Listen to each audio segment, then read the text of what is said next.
I want to get back to Rick Leventhal. You're talking now. As we're talking about the parents, we hear from one of them. But where are they? And when they arrived at the school, they were told initially not to come to the school. Understandably, most did not listen. Many came. And where are they?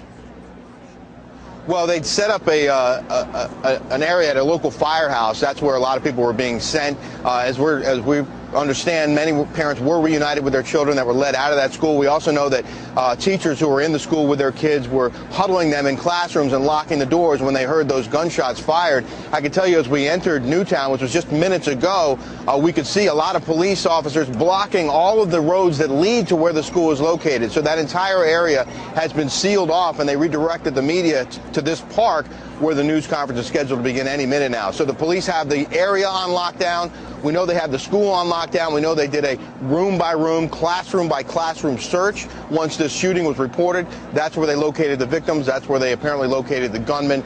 And the children, as far as we know, that weren't injured in the shooting have now been reunited with their families. Is there any information on this man, on the shooter's connection to the school? There was one unconfirmed report we heard earlier that this may have been the father of a student. Have we heard anything from law enforcement about that? Well, I haven't heard that directly from law enforcement. We do have one source suggesting that the shooter may have been a young man, as young as 20 years old. We also have heard that he may live in New Jersey, and there may have been a separate situation there, a crime scene where they kicked down the door of that person's home. We're trying to confirm that at this hour. We don't know the identity of the gunman, and we don't know at this point his connection to the school. We are hearing, according to other reporting, that there are SWAT teams at this person's home, at the possible shooter's home. And again, there are some reports, unconfirmed as of this hour, that it is the father of a student. We cannot confirm that.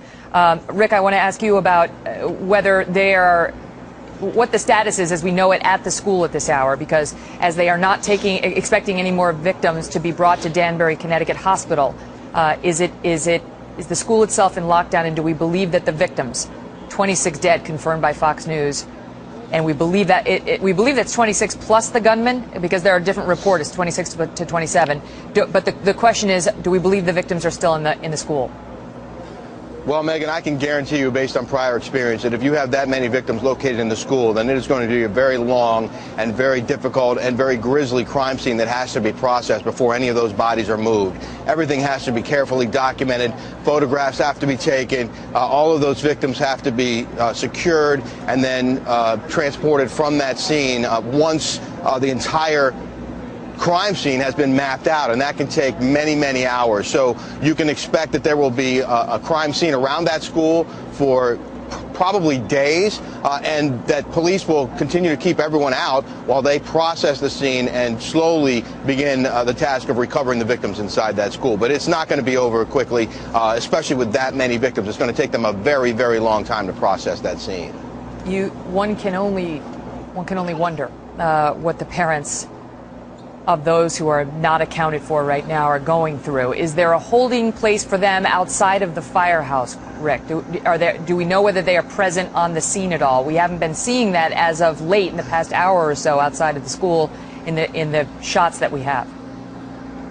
Our understanding is that everyone who was rushing towards Sandy Hook Elementary School was being stopped and redirected to the firehouse, possibly to other locations at this point. Our understanding is that there are no parents now at the school itself. Everyone has been moved away from there so that the police can do their job now of processing the scene. So any parents who may have children who were taken from the school at this point should have been reunited with those children. We imagine that, again, this is going to be a very, very long and difficult day for everyone involved. There were reports, you touched on it earlier, Trace touched on it earlier, of a possible accomplice. And there was some tape of police. Let's look at the pictures. Those are the lucky ones, the parents who get to take their kids home today and explain to them why 18 of their classmates are dead.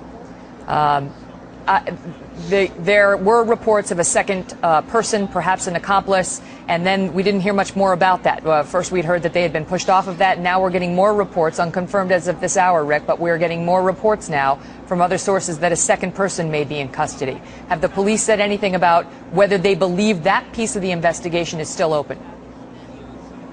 Well, what we had heard was that there was a potential second suspect. You know, oftentimes after these major incidents, you'll have a lot of reports, and many of them turn out to be false. A lot of times there's confusion in the midst of things, and someone may be running from the scene who may be escaping with their life, and people might think that that person is running because they're fleeing the scene because they're somehow involved. We don't know. We're waiting for police to arrive here at this park to brief us and give us more information on the shooting itself.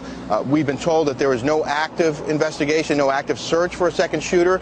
That could mean that they have already captured a second person if someone was involved, but we haven't been able to confirm that yet, Megan. I want to tell our viewers that President Obama was notified of the shooting this morning at 10:30 a.m. Eastern Time, that the FBI will be supporting local law enforcement on scene there. He was asked for his reaction. Jay Carney said, I don't want to relay that until we know more about what's happened. But obviously the president, as a father, feels enormous sympathy for the families and wants to do everything we can to support the state and local law enforcement during this very tragic event.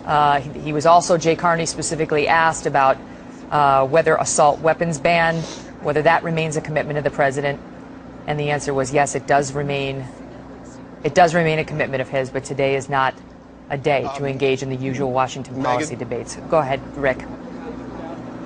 We just got this source is Reuters, that an entire classroom of students is unaccounted for after this shooting. We were told that a kindergarten class might have been the scene of much of the gunfire. And if this is correct, then what that suggests is that an entire kindergarten class may have been gunned down in this horrible incident. Rick Leventhal, stand by. See if you can